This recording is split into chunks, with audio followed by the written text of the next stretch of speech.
Good morning student, welcome to TSN school class 7th।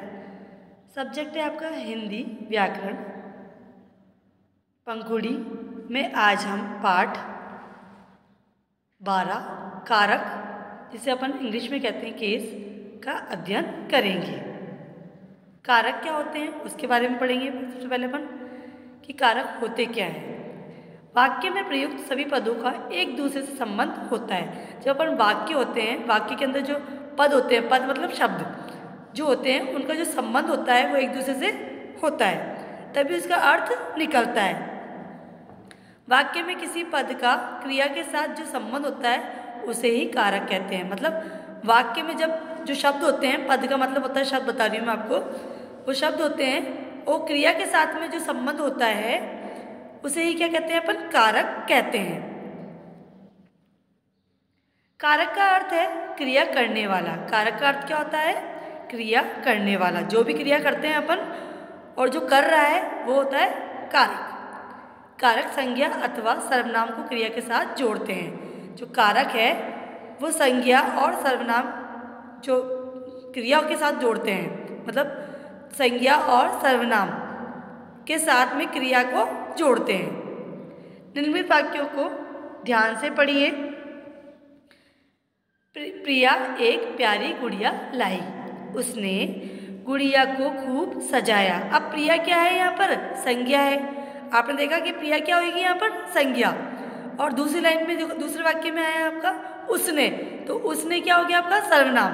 अब प्रिया एक प्यारी गुड़िया लाई, तो लाई क्या हो गई? क्रिया। तो ये क्रिया के साथ में क्या हो? संज्ञा क्रिया के साथ जुड़ गई।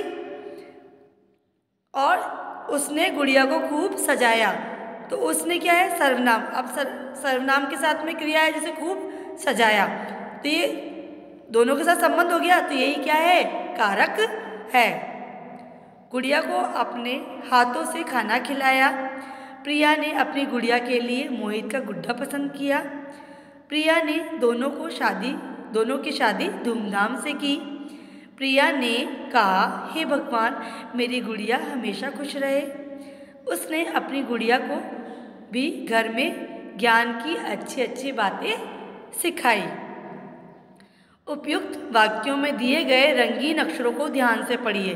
अब आपने देखा है जो वाक्य हैं इनमें जो रंगीन शब्द है, जैसे गुड़िया को, से, के लिए, ने, की, ने, है, को, में, की, ये आपने देखे रंगीन शब्द, अक्षरों को ध्यान से देखा आपने। आप देखेंगे कि इन वाक्यों में ने, को, से, के लिए, की, में, है आदि विशेष चिन्ह लगे हुए हैं। क्या लगे हुए हैं? विशेष चिन्ह। इनको अपन किस रूप में जानेंगे? विशेष चिन्ह के रूप में जानेंगे। ये चिन्ह वाक्य में आए संज्ञा शब्दों की क्रिया के करने की भूमिका को दर्शाते हैं। आपने जो देखा है कि भाई संज्ञा शब्द हैं और वो किसके साथ में निभा रहे हैं अपनी भूमिका? क्रिया करने की भूमिका में निभा रहे हैं। वाक्य में इन्हें ही विभक्ति या परसर्ग कहते हैं। ये सभी चिन्ह कारक हैं। ये जितने भी चिन्ह हैं, ने, को, से, के लिए, की, में, है आदि सब जो क्या थे? ये कारक चिन्ह थे। इनको अपन किस रूप में जानेंगे? कारक के चिन्ह के रूप में जानेंगे।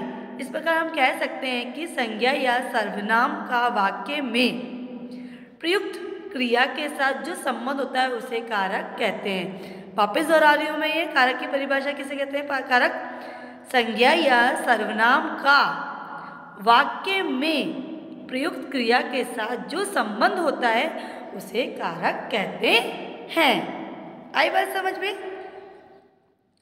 अब नीचे सभी कारकों को और उनके चिन्हों या परसर्गों को दिया जा रहा है, इन्हें पढ़ेंगे अपन। जैसे कारक है आपका कर्ता। सबसे पहला कौन सा है? कर्ता। स्पष्टीकरण है क्रिया को करने वाला। कर्ता के साथ में क्या होगा? क्रिया को करने वाला। और कारक चिन्ह कौन सा होगा इसका? ने। ऐसे ही कर्म का स्पष्टीकरण क्या होगा? क्रिया का प्रभाव जिस पर पड़ता है, को। कारक चिन्ह क्या होगा इसका? को। ऐसे कारक है करण, इसका स्पष्टीकरण है क्रिया का साधन। इसका कारक चिन्ह होगा से, के द्वारा। इसमें से भी हो सकता है और के द्वारा भी हो सकता है।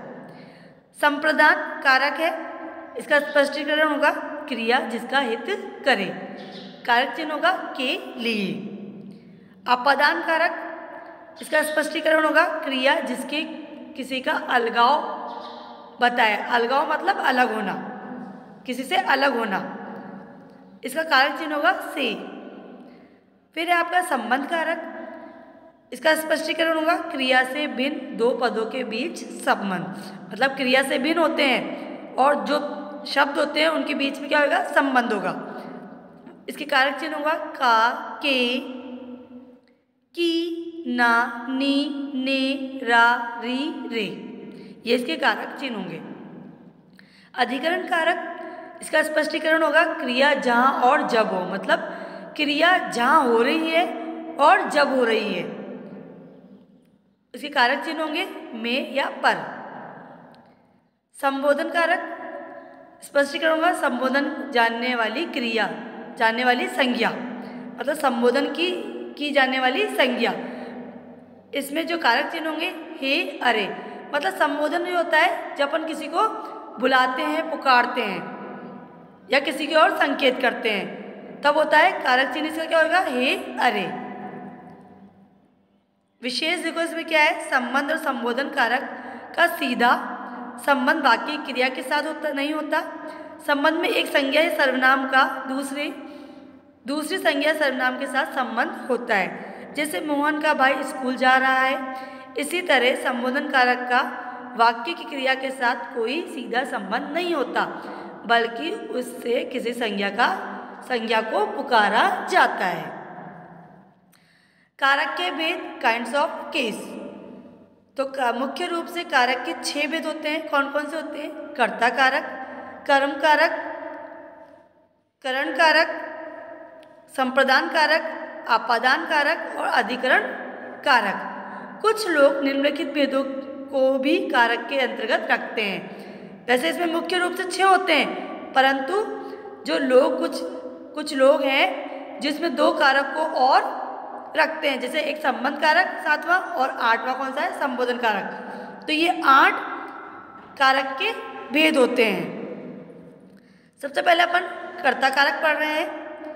क्रिया करने वाला, मैंने आपको बताया था इसके स्पष्टीकरण में कौन सा है? क्रिया करने वाला। जो जैसे प्रिया है, मैंने आपको अभी स्टार्ट में बताया था आपको कि भाई शुरू के उसमें बताया था, जो प्रिया जो उदाहरण बताए थे आपने कारक के, तो क्रिया कौन थी? प्रिया। क्रिया करने वाला कौन था? कर्ता प्रिया। तो क्योंकि वही अपनी गुड़िया को लेके आई, उसने सजाया उसको, उसकी शादी की, तो मेन कर्ता कौन हो गया? प्रिया। तो क्रिया के करने वाला को क्या कहते हैं अपन? कर्ता कहते हैं। बाकी क्रिया को जो संज्ञा सर्वनाम कर्ता होता है उसे कर्ता कारक कहते हैं। जैसे रोहित ने एक गाना गाया, तो रोहित क्या है? मेन कर्ता। तो एक उसने क्या करा?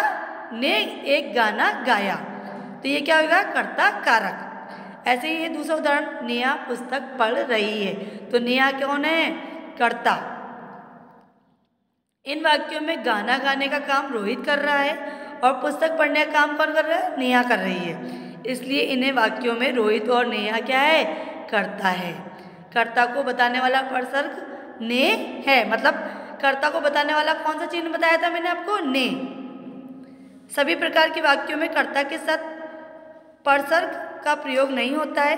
यदि क्रियापद सक्रामक हो और भूतकाल में हो तभी ने का प्रयोग होता है। जैसे स्नेहा हंसी, स्नेहा ने हंसी नहीं, ये गलत होगा। स्नेहा हंसी मतलब ये किस में हो रहा है? सक्रामक क्रिया में हो रहा है। खुशी खाई, हम खुशी ने खाना खाया, ये सही होगा। खुशी खाई, अब खुशी खाई का कोई वाक्य नहीं हुआ, उसको कोई अर्थ नहीं निकला। खुशी ने खाना खाया, तब क्या होगा? खुशी क्या होगी? कर्ता होगी, और उसका जो चिन्ह होगा वो कौन सा होगा? कर्ता का ने। तो खाना खाया, खाना खाया मतलब क्या हो गया? खाया क्या हो गया? क्रिया हो गई। तो खुशी ने खाना खाया। हम पढ़ रहे हैं, तो हम पढ़े हैं ये सही वाक्य नहीं है। हमने पुस्तक पढ़ी है, हमने क्या हो गया, ये सर्वनाम हो गया। पुस्तक पढ़ी है, तो ये क्या हो गई, क्रिया हो गई। लड़के पौधे लगाए, लड़कों ने पौधे लगाए, ये वाक्य सही होगा। तो ये सब क्या होगा, कर्ता कारक में आएगा। दूसरा है आपका कर्म कारक।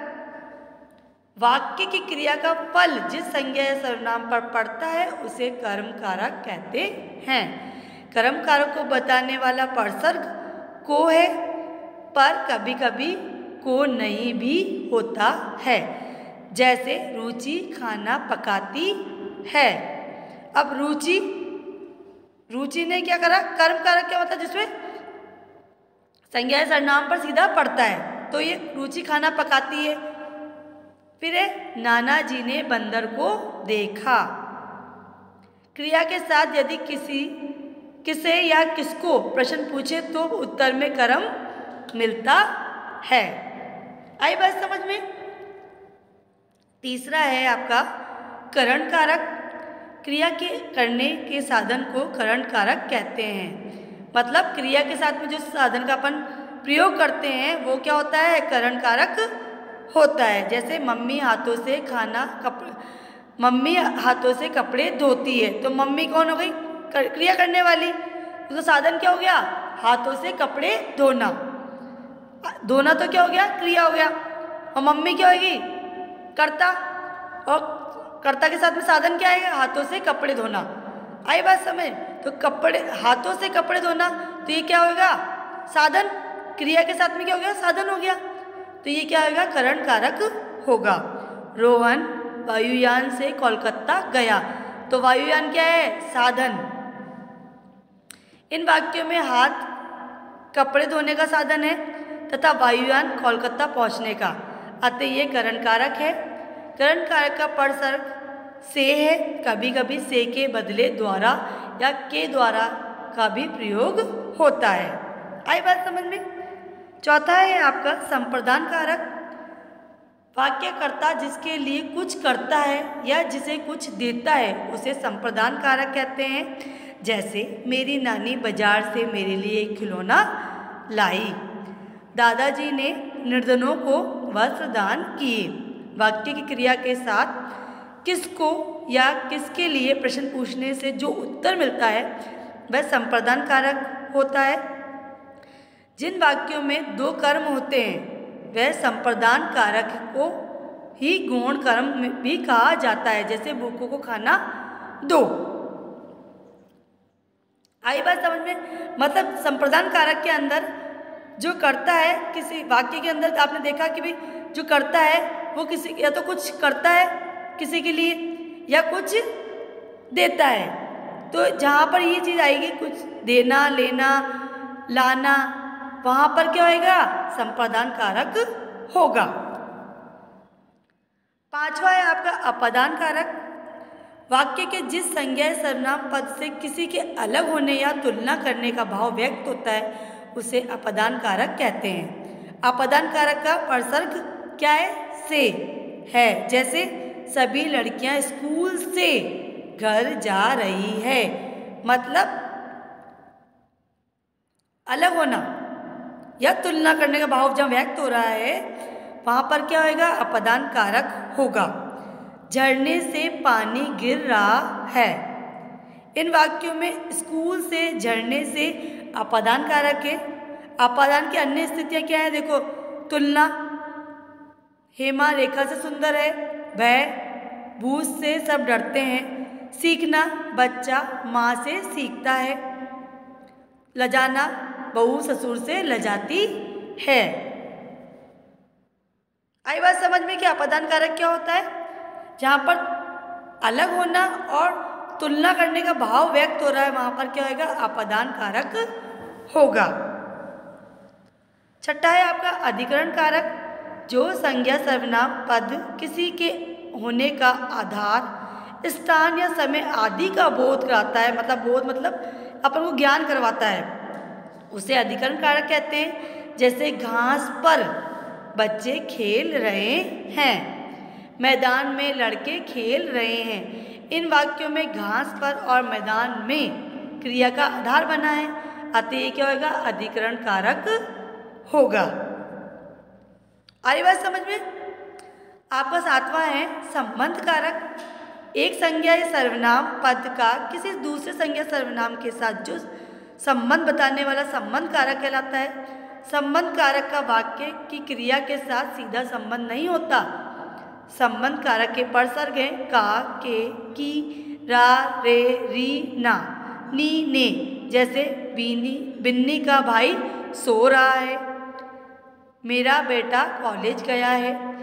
इसकी एक विशेषता ये भी है कि परसर्ग लिंग के अनुसार रूप बदलते हैं। जैसे इमरान का बेटा मतलब मेरा बेटा, सुजीत की बेटी बेटियां मेरी बेटी, रमन के भाई मेरे भाई। आई बात समझ में? अब आपका है संबोधन कारक। 8वां है जो संबोधन का सीधा संबंध वाक्य क्रिया के साथ नहीं होता। जिस शब्द का प्रयोग किसी को बुलाने या सावधान करने के लिए किया जाता है उसे संबोधन कारक कहते हैं। संबोधन का कोई परसर्ग नहीं होता। इसके पहले ही हे, रे, अरे, भाई आदि शब्दों का प्रयोग किया जाता है या जिसे संबोधित किया जा रहा है उसके नाम के स्वर को खींचकर बोला जाता है। जैसे हे ईश्वर मुझे माफ करना, अरे भाई कहाँ चले जा रहे हो, कपिल तुम कहाँ हो। मतलब अपन संबोधन करके बात जो करते हैं वहाँ पर कौन सा कारक होता है, संबोधन कारक होता है। आई बात समझ में? तो आज हमने कारक पढ़ा है, कारक के भेदों का ज्ञान किया है। कारक किसे कहते हैं मैं एक बार वापस बता देती हूँ। संज्ञा या सर्वनाम का वाक्य में प्रयोग क्रिया के साथ जो संबंध होता है उसे कारक कहते हैं। इसके कितने भेद बताए? मुख्य रूप से 6 भेद होते हैं, परंतु कुछ लोग इसके और अंतर्गत 2 भेद और को रखते हैं। पहला कौन सा है? कर्ता कारक, कर्म कारक, करण कारक, संप्रदान कारक, अपादान कारक, अधिकरण कारक, संबंध कारक और संबोधन कारक। तो इसके ये 8 भेद बताए हैं। 8 की अपन ने अलग अलग प्रकार से परिभाषाएं देखी है और उसके उदाहरण भी उनके उदाहरण का भी अध्ययन किया है। धन्यवाद।